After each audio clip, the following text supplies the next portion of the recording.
Hello guys, my name is Inderjit Kaur.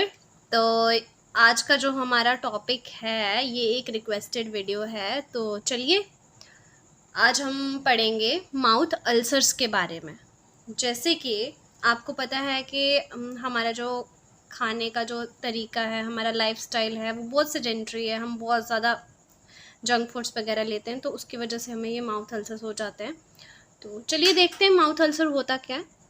So mouth ulcer क्या होता है कि हमारी जो हमारे मुंह के अंदर, लिप्स के अराउंड, टंग पे, ठीक है, डिफरेंट डिफरेंट पार्ट्स पे क्या होता है कि हमारी जो माउथ की जो लाइनिंग होती है, जो एपिथेलियल सेल से बनी होती है, उसमें उसका इरोजन हो जाता है, वहाँ पे डैमेज हो जाता है, तो ब्लिस्टर जो है वो फॉर्मेशंस हो जाती हैं।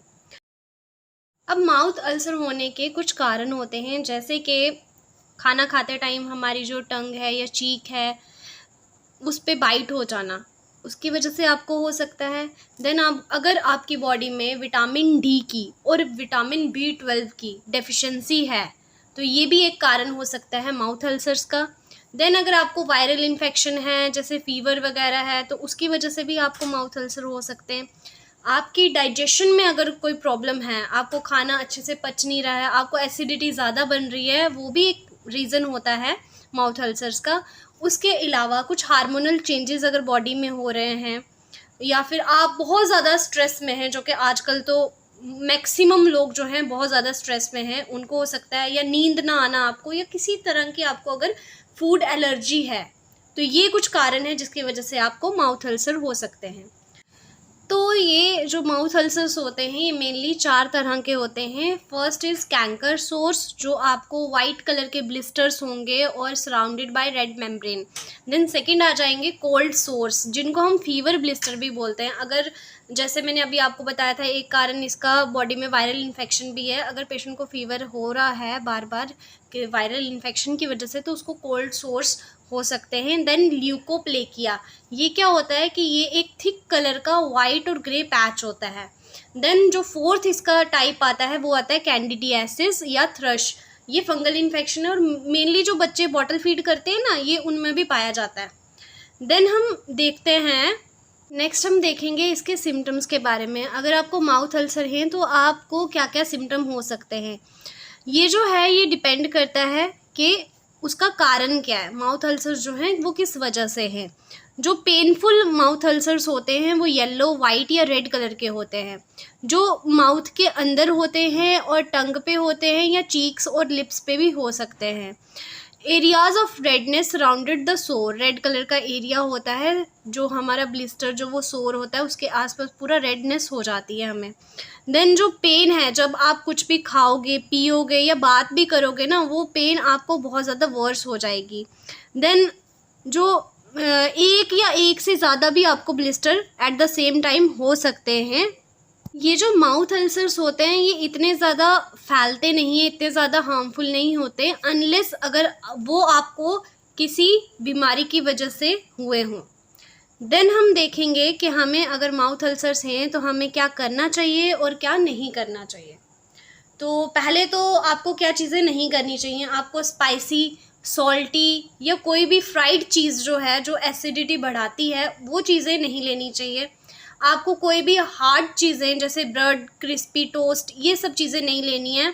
और आपको बहुत ज़्यादा गर्म, बहुत ज़्यादा ठंडा, ठीक है, एसिडिक ड्रिंक्स जो हैं वो नहीं लेने हैं।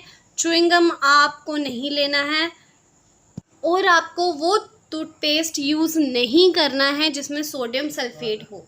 तो अब हम देखेंगे कि हमें क्या क्या चीज़ें करनी चाहिए। पहले तो आपका जो ब्रश है वो बहुत ही सॉफ्ट होना चाहिए। देन उसके बाद आप कोल्ड ड्रिंक वगैरह ले सकते हो थ्रू अ स्ट्रॉ से ले सकते हो। देन आप कोई भी सॉफ्टर, बहुत ही लाइट सा डाइट लेनी है आपको। देन अपने जो डेंटल चेकअप्स हैं वो रेगुलर करवाने हैं। उसके बाद जो आपकी जो डाइट है वो बिल्कुल बैलेंस्ड होनी चाहिए, बिल्कुल हेल्दी डाइट लेनी है, नो जंक फूड्स अलाउड। अब हम देखते हैं कि अगर जिनको माउथ अल्सर्स हो गए हैं वो क्या प्रिकॉशंस ले सकते हैं। ये 3 प्रिकॉशंस हैं जो आपको लेना बहुत ज़रूरी है। पहली चीज़, आपको जो स्पाइसी जो फूड है उससे परहेज़ करनी है, वो आपको नहीं लेना है। देन आपको बहुत ज़्यादा गर्म और बहुत ज़्यादा ठंडा जो खाने में जो चीज़ें होती हैं ये आपको नहीं लेनी है, क्योंकि इसकी वजह से सेंसेशन क्रिएट हो सकती है। ऑलरेडी आपके माउथ में बहुत सारे अल्सर्स हैं, तो इनकी वजह से वो इरिटेट हो सकते हैं। देन आपको अपना जो ओरल हाइजीन है वो मेंटेन करके रखनी है, और आपको ट्वाइस ब्रश करना है, लेकिन ब्रश जो होना चाहिए, जो ब्रश के ब्रिस्टल्स होने चाहिए वो बिल्कुल सॉफ्ट होने चाहिए, जिससे कोई डैमेज ना हो। चलिए अब देखते हैं इसके ट्रीटमेंट के बारे में। सो फर्स्ट थिंग, अपने आप को हाइड्रेटेड रखना है, आपको पानी बहुत ज़्यादा पीना है। उसके बाद आपको अगर विटामिन डी की डेफिशिएंसी की वजह से अल्सर हो रहे हैं तो आप विटामिन डी लीजिए, टैबलेट फॉर्म में भी आती है। देन आप विटामिन B12 भी ले सकते हैं, अपनी डाइट में इंक्लूड कर सकते हैं। उसके साथ साथ अगर आपको माउथ अल्सर्स हैं तो आप ग्लिसरीन जो है वो कॉटन पैड में डिप करके अपने अल्सर्स पे अप्लाई कर सकते हैं। उसके अलावा अगर बहुत ज़्यादा पेन हो रहा आपको तो आप आइबुप्रोफेन टैबलेट या एस्पिरिन ये ले सकते हो, इससे स्वेलिंग और पेन दोनों ठीक हो जाएंगे।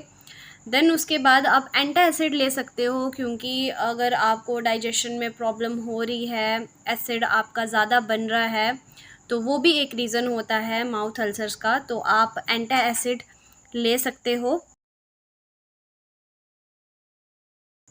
देन उसके बाद आप एक ट्यूब आती है मेडिकेटेड ओरासोर करके, वो आप अपने सोर्स पे जो है अप्लाई कर सकते हो, उससे भी रिलीफ हो जाएगा।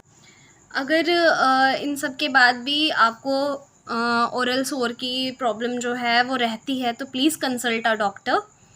तो so that's all for today's video. Thank you so much for watching and thank you for supporting me. अगर आपको मेरी वीडियो अच्छी लगी हो तो please like and subscribe my channel study with Inder. Thank you so much.